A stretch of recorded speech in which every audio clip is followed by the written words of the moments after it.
Почитувани колеги, почитувани представници на медиумите, господине Павле Богоевски, ова е класична ситуација, толку пати видена во историјата, во која што оној кој што до вчера себе си се представувал како жртва, станува насилник, екзекутор и джелат.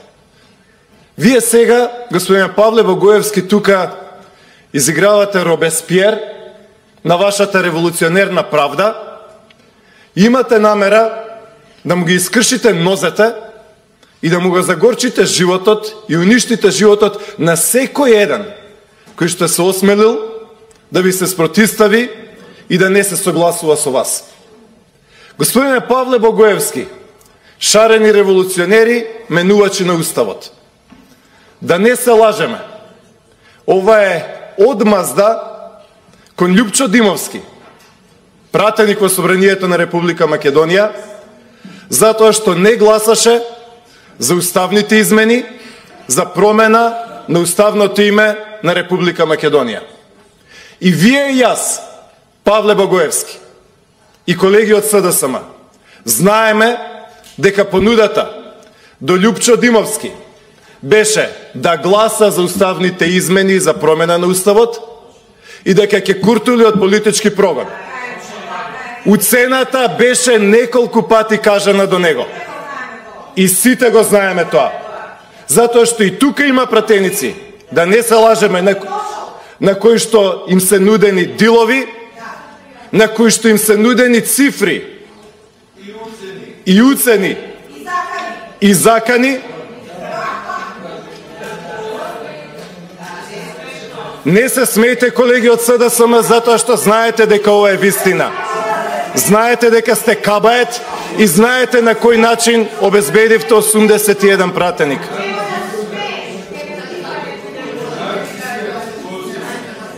Ако може, ве молам, замолете ако може за мир во салата. Може малку потиско ги молам колегите од сите пратенички групи. Ама повторно, дека колегата што говори, само ли да биде потиско, молбата се однесува и на двете тука присутни пратенички групи. Ве молам сите присутни да бидеме потивки, да обезбедиме конструктивна атмосфера на водење на седницата. Тоа го повара самиот говорник. Ве молам за внимание, ако може. Значи, господине Павле Богоевски, целата македонска јавност знае, ние тука во овој парламент, во овој законодавен дом, знаеме кои беа уцените за да се гласа за промена на уставното име Република Македонија. Знаеме како се обезбедија 81 пратеник. Уште еднаш, за да остане запишано. Уцената кон Љупчо Димовски беше дека нема да има кривична пријава за него и дека нема да оди во затвор ако гласа за промена на уставното име. Љупчо Димовски реши да не гласа за промена на уставното име. Реши да ги почитува одлуките на граѓаните. Од 30 септември, кога граѓаните и народот рекоа не сакаме да ни се менува името. Љупчо Димовски рече да, ќе ги сноси последиците на својата одлука. И затоа вчера му искршија вратата во куќата. Да не се лажеме, дами и господа, што вашата револуционерна правда денес спроведува. Класична одмазда. И можам да ви кажам дека со секој измина ден забегувате. Со секој измина ден се повеќе и повеќе забегувате.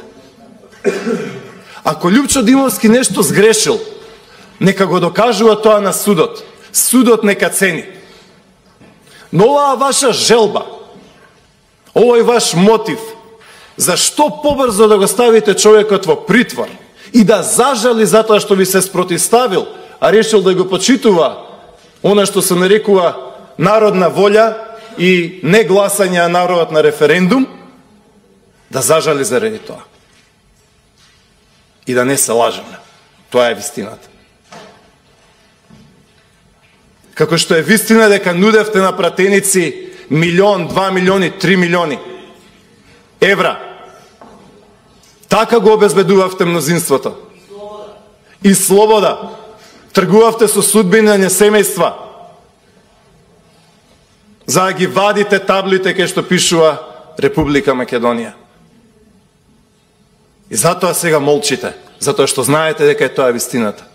Ајде кажете ми, колеги пратеници од СДСМ, што бараше вицето по домовите на пратениците? Ќе замолам да се држите до точката на дневниот ред, колега. А за тоа да се држиме, Павле, така? Па ќе се држиме, Павле, затоа што целата оваа лакрдија која што ја правите е врв на уцените кои што ги правите. Затоа што на пратеничка и кажавте гласај за да не оди син ти во затвор. Затоа што на друг пратеник му рековте гласај за да твојот син, поранешен градоначалник, не оди во затвор, да му ги држите кривичните пријави во фиока. Па човеков час да спие, час да ви гласа за уставни измени. На негов син на кој што му ја скршивте главата и скршивте черепот, а тоа завршува со прекршочна пријава. Затоа што имаме садизам и политички прогон како никогаш изминативе 70 години. Затоа што нема елементарни услови за политичко дејствување во оваа Македонија. Затоа што за мене е пораз како човек што верува во демократија, да не може во Струмичко да се најде, или да е тешко во Струмичко да се најде млад човек од 20 години што ќе одржи пресконференција против началникот на полиција, коде 1950 година. Што активисти што имаат 20 години треба маски да ставаат или не сакаат да кажат збор против началникот на полиција, затоа што е прв другар со Боро Малборо. Повторно, колега, не е тема на дневниот ред другарските врски на било кој началник на полиција. Благодарам. Затоа што е тема дека не гласа за уставните измени пратеници како Михаил Цветков на 19 октомври и недела дена после тоа му поднесовте кривична пријава. А што му рековте на Михаил Цветков? Гласај за уставните измени. Молам? Стојан Миланов, се извинувам, моја грешка. Мој лапсус, ве молам, моја грешка. На колегата Стојан Миланов на 70 години му рековте гласај за уставните измени или нема да добиеш кривична пријава. Ако не гласаш за уставните измени, ќе одиш во затвор. Ке се пишува се во мемуари се ова. Овие лакрди од овие последниве 6 месеци. Од последниве 6 месеци ќе останат запишани. Колега, трет пат ве замолувам, држате се на точката на дневниот ред или за околности што се означени за претендникот за кој што се расправа. Благодарам. Господине Павле Богоевски, заради овој ваш ваков пристап, онаа фраза која што вие ја повторувавте, нема правда, нема мир, делува како една така потрошена фраза, како една таква злоупотреба да се дојде на власт. И сега вие со целото свое битие, господине Павле Богоевски, го браните неодбранливото. Секој ден премолчувате скандали, секој ден премолчувате автоголови, секој ден има криминали и корупции, вашите институции со прст не мрдаат. Повторувам, колега, држате се до темата, следниот пат ќе морам да го прекинам вашето излагање.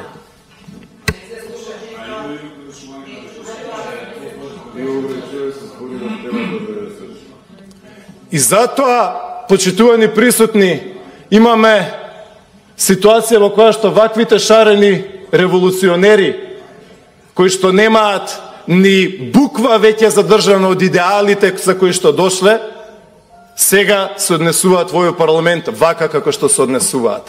А вчера, за прв пат во овој парламент, имавме ситуација каде што шарената револуционерка делегираше амбасадори без присуство на јавност.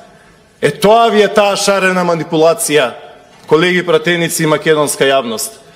Пење им фати устата од зборење за транспарентност, А сега, кога тоа треба да го практицираат, ништо од тоа. Затворени седници, затворени врати, класифицирани информации, за одземање на имунитети и така натаму и така натаму. Како никогаш до сега. Ова во 1950 година го немало. Уште еднаш, ако Љупчо Димовски нешто сгрешил, нека оди на суд, ќе има суд, ќе одговара, ќе се збори, ќе има расправи, ќе има рочишта. Но размислете, колеги од СДСМ, што верифицирате тука? Што верифицирате тука? Вие одите директно како одмазда за тоа што Љупчо Димовски не гласал за уставните измени, да го ставите човек во затвор. Да не се лажеме. Немојте да одиме со потрошени фрази. Имавме ситуација, колеги пратеници, каде што во овој мандат се влагаше со автомати, со 20 специјалци во домови на пратеници без симнат имунитет. Па тоа никаде го нема. Со 20 специјалци.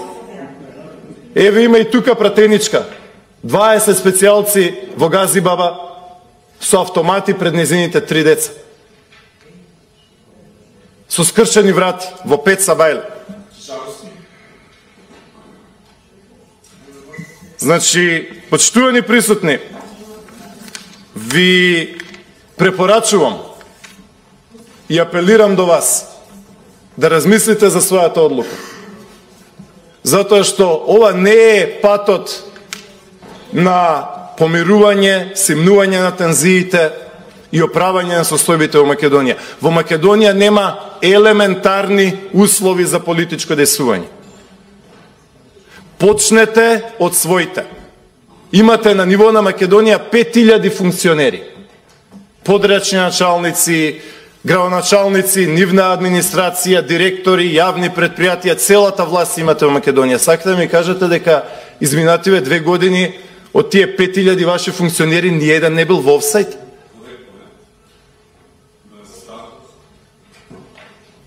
Докажете принципиелноста на своите. И затоа ние сме на листите на корупција таму каде што сме.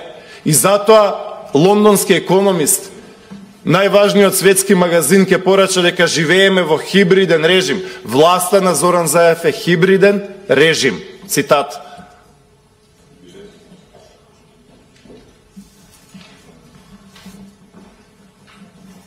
Има уште многу работи кои што може да се кажат, но сите знаеме дека ова е вистината.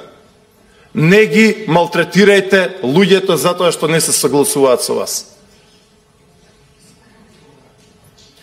Не ги малтретирајте луѓето.